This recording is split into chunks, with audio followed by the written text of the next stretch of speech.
like to invite our ship sponsor, Ms. Susan Ford Bales, to the microphone for her thoughts on this day.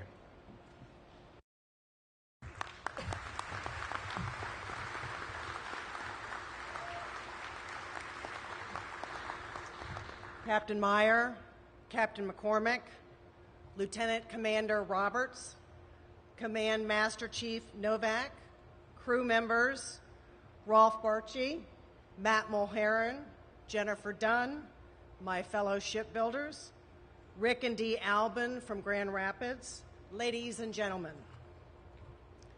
What a wonderful day in the life of the USS Gerald R. Ford. And what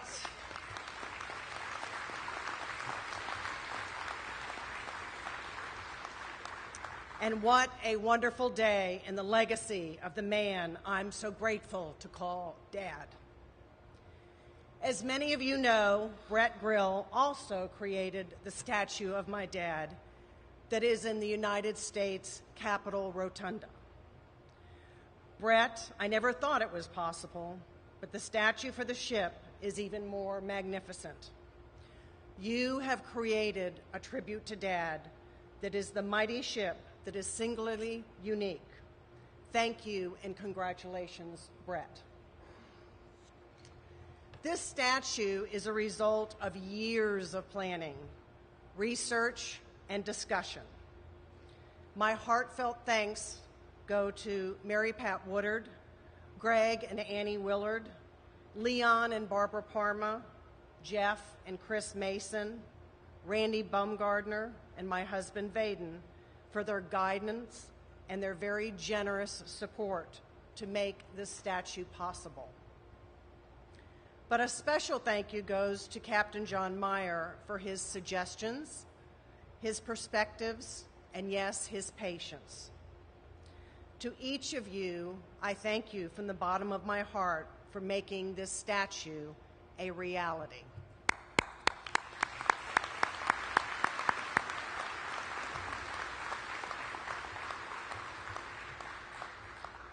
The USS Gerald R. Ford is the largest and most meaningful tribute Dad will ever receive.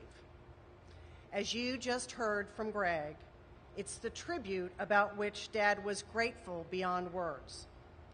Crew members of the USS Gerald R. Ford, thank you from the bottom of my heart for making this for Dad, the proudest namesake ever. And thank you for the honor to Dad for the patch that you wear every day on your uniform. Captain Meier, with your permission, I'd like to indulge for a personal moment. I'd like to speak directly to the Newport News shipbuilders. My fellow shipbuilders, let me say this again, because I'm proud to say it. My fellow shipbuilders. Today is a day filled with happiness, but it's also a day with some sadness, because it is the last time that I'll speak publicly to you here in the shipyard, because soon CVN 78 will leave the shipyard and join the fleet. I began this journey with you in December of 2006. Navy Secretary Winter asked me to be the ship sponsor, and I have to admit, I didn't have a clue what I was supposed to do. Fortunately, I had fantastic teachers over the past 10 years.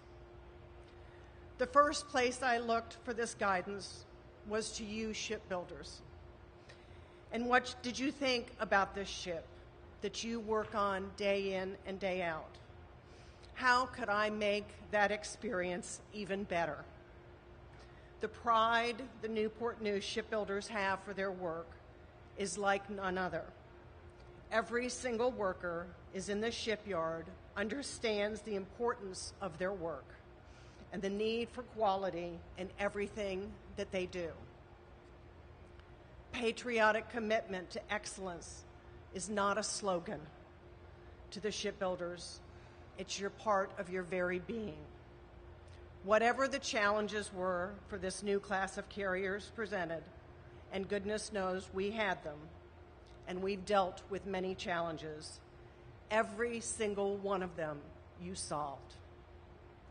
Your goal was always firm, to provide this crew and the American people with the mightiest of warships ever built.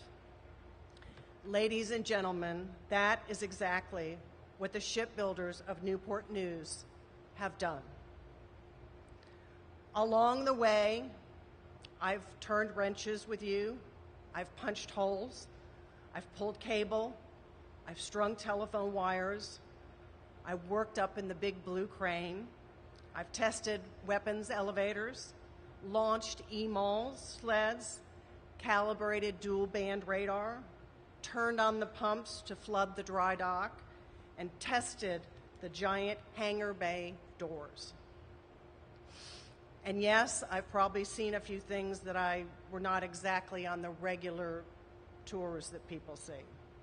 So don't worry, Sammy and Jeff Hummel, your special tour secrets are safe with me. And don't think I wasn't always working during my visits. We had a lot of laughs along the way. I'll never forget the look on Lucas Hicks' face when I gave the signal to launch the first EMAL sled, and the response to my signal was, well, how do I say this? A complete silence from the sled. The darn thing didn't launch. Lucas was horrified, and of course Lucas and his team calmly and quickly corrected the problem, and we proceeded to launch the sleds perfectly all afternoon in the heat. Or there was the time when we started to flood the dry dock, and Gary Bunting had to sign the official certificate to start the pumps, and I suddenly handed Gary a special pen to use. But it wasn't just any pen. The pen was the personal fountain pen of the 38th President of the United States. Yes, I handed Dad's pen to Gary. That was, shall we say, a moment of noticeable shakenness with Gary. But he finally settled down, signed the certificate with Dad's pen, and we flooded the dry dock. At the keel-laying ceremony, I issued an official sponsor's declaration. I declared that the spirit of the Newport News shipbuilders is and always will be truly and fairly part of the spirit of the USS Gerald R. Ford. Today, my declaration becomes a permanent part of the ship. At my personal request, a small inscription in honor of the shipbuilders is on the Lieutenant Commander Ford statue. On the statue's scupper rail are the words that are the core of the shipyard. Quote, Newport News shipyards, always good ships, end quote, will now forever be part of this ship and Dad's legacy. Congratulations, shipbuilders, and thank you.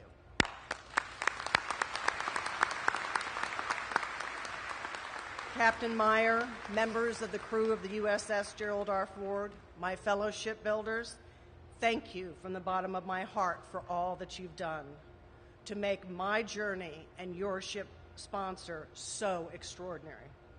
I am without question the happiest shipbuilder sponsor on the earth.